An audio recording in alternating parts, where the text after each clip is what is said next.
Africa for the Chinese. To the editor of the Times.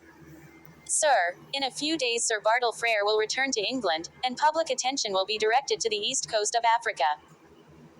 I am desirous of availing myself of the opportunity to ventilate some speculations of my own, which you may, perhaps, consider of sufficient interest to deserve publication in the Times.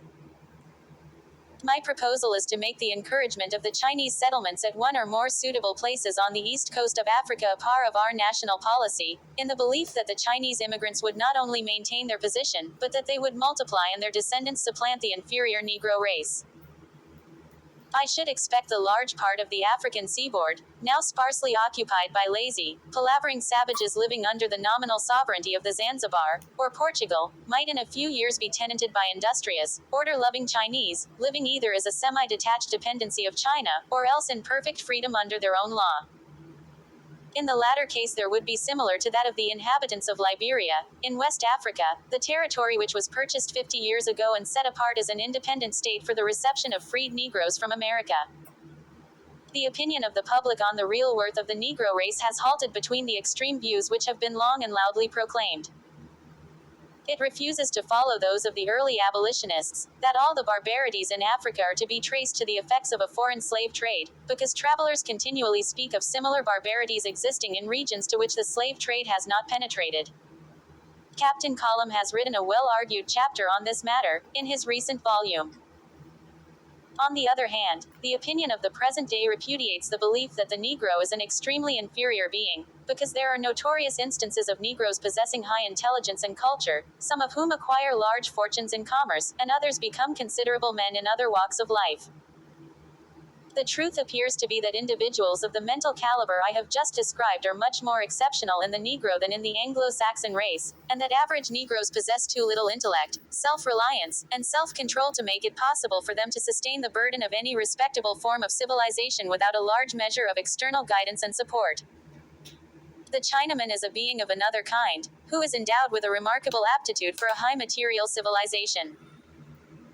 He is seen to the least advantage in his own country, where a temporary dark age still prevails, which has not sapped the genius of the race, though it has stunted the development of each member of it, by the rigid enforcement of an effete system of classical education which treats originality as a social crime. All the bad parts of his character, as his lying and servility, spring from timidity due to an education that has cowed him, and no treatment is better calculated to remedy that evil than location in a free settlement. The natural capacity of the Chinaman shows itself by the success with which, notwithstanding his timidity, he competes with strangers, wherever he may reside.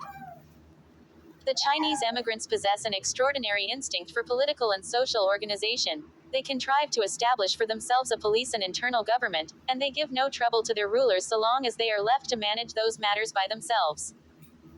They are good-tempered, frugal, industrious, saving, commercially inclined, and extraordinarily prolific. They thrive in all countries, the natives of the southern provinces being perfectly able to labor and multiply in the hottest climates. Of all known varieties or mankind there is none so appropriate as the Chinaman to become the future occupant of the enormous regions which lie between the tropics, whose extent is far more vast than it appears, from the cramped manner in which those latitudes are pictured in the ordinary maps of the world. But take a globe and examine it, and consider the huge but poorly peopled bulk of Africa, by whose side the areas of India and of China look insignificant, and think what a field lies there for the development of a suitable race. The Hindu cannot fulfill the required conditions nearly as well as the Chinaman, for he is inferior to him in strength, industry, aptitude for saving, business habits, and prolific power. The Arab is little more than an eater up of other men as produce. He is a destroyer rather than a creator, and he is unprolific. The history of the world tells a tale of the continual displacement of populations, each by a worthier successor, and humanity gains thereby. We ourselves are no descendants of the aborigines of Britain, and our colonists were invaders of the regions they now occupy as their lawful home. But the countries into which the Anglo-Saxon race can be transfused are restricted to those where the climate is temperate. The tropics are not for us, to inhabit permanently. The greater part of Africa is the heritage of people differently constituted to ourselves. On that continent, as elsewhere, one population continually drives out another. Consider its history as it extends over successive centuries. We note how Arab, Tuareg, Felata, Negroes of uncounted varieties, Kadri, Hottentot surge and reel to and fro in the struggle for existence. It is into this free flight among all present that I wish to see a new competitor introduced, namely, the Chinaman. The gain would be immense to the whole civilized world if we were to outbreed and finally the Chinaman. The gain would be immense to the whole civilized world if we were to outbreed and finally displace the Negro, as completely as the latter has displaced the Aborigines of the West Indies. The magnitude of the gain may be partly estimated by making the converse supposition, namely, the loss that would ensue if China were somehow to be depopulated and restocked by Negroes. The pressure of population in China is enormous, and its outflow is great and increasing. There is no lack of material for a suitable immigration into Africa. I do not say that it would be possible at any moment to persuade communities of men and women from southern China to establish themselves in Africa, but I am assured, by excellent authorities, that occasions of political disturbances frequently arise when it would be practicable to do so by the promise of a free, or nearly free, grant of land. The Chinese have a land hunger, as well as a love for petty traffic, and they would find a field in which to gratify both of these tastes on the East African coast. There are many Chinese capitalists resident in foreign parts who might speculate in such a system and warmly encourage it.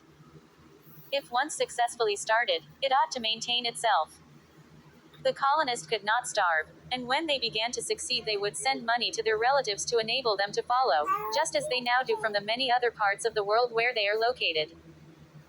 For these reasons it is probable that the streams of emigration from China have sufficient head to enable them to reach and overflow the coasts of eastern Africa if they were watched and judiciously diverted in that direction.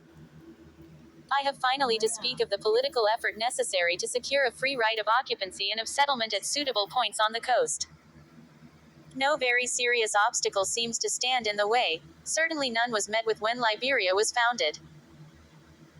It is probable that as the success of such an enterprise would be of equally great value to all nations commercially interested in those parts, no national jealousy would be excited by its promotion, and the necessary territory could be obtained with little difficulty and at a small cost, to be advanced in the first instance as a charge on the land and hereafter to be redeemed.